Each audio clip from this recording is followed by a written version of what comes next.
Of course, we have now the diplomatic passports suspended, or the visa-free regime suspended for the diplomatic passports. We have also taken the funds that we had in support of the government and given them to the NGOs, the civil society, I think, to support them in this mission. But it is in the hands of Georgian people to really get this straight. The Netherlands has always been for personal sanctions for those responsible for the repression.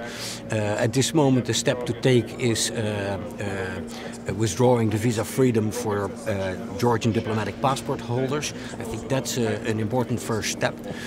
On journalists and the freedom of journalists, I'm very concerned, and that's also why the Netherlands made available extra resources for the protection of journalists. We also made available extra resources for those who have been arrested in the repression of free demonstrations.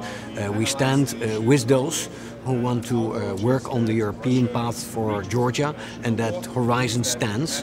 And we are rather critical regarding the elections that have taken place, also in light of the ODIHR report. Again, on the EU side, we have done certain actions, which is essentially changing the visa regime with the government officials, with the public officials. They won't be able to travel with their diplomatic and service passports visa-free to the EU.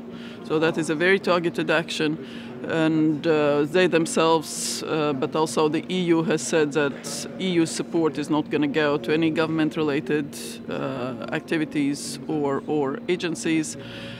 Unfortunately, they are not respecting the will of people currently. What we are seeing in terms of European future, in terms of the demonstrations on the streets of Tbilisi.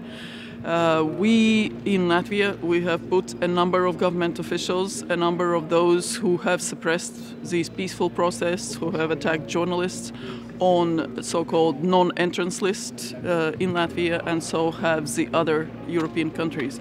So there is a pressure, but there is also clearly the door open for the European future if the people's will is respected. We see the reports about the Georgian people that want European future still on the streets more than 50 days. That puts duty on our side also to respond to it and to answer to it. From remembering the last Foreign Affairs Council meeting, we missed a chance to go with the stronger message and with the stronger restrictive measures, as we did in Lithuania. Some of the countries also followed this track. That's the way to continue, and also to reminder that the best way out of the crisis that is right now in Georgia is to organize the new elections that would be in line with ODIHR recommendations. That's our way forward, because otherwise we would see that the overall democratic situation in Georgia is collapsing, and it's none of our interests. So things are not in a good track. Europe can do more. And one thing that Estonia has proposed as well is a start of the process of take away the visa liberation.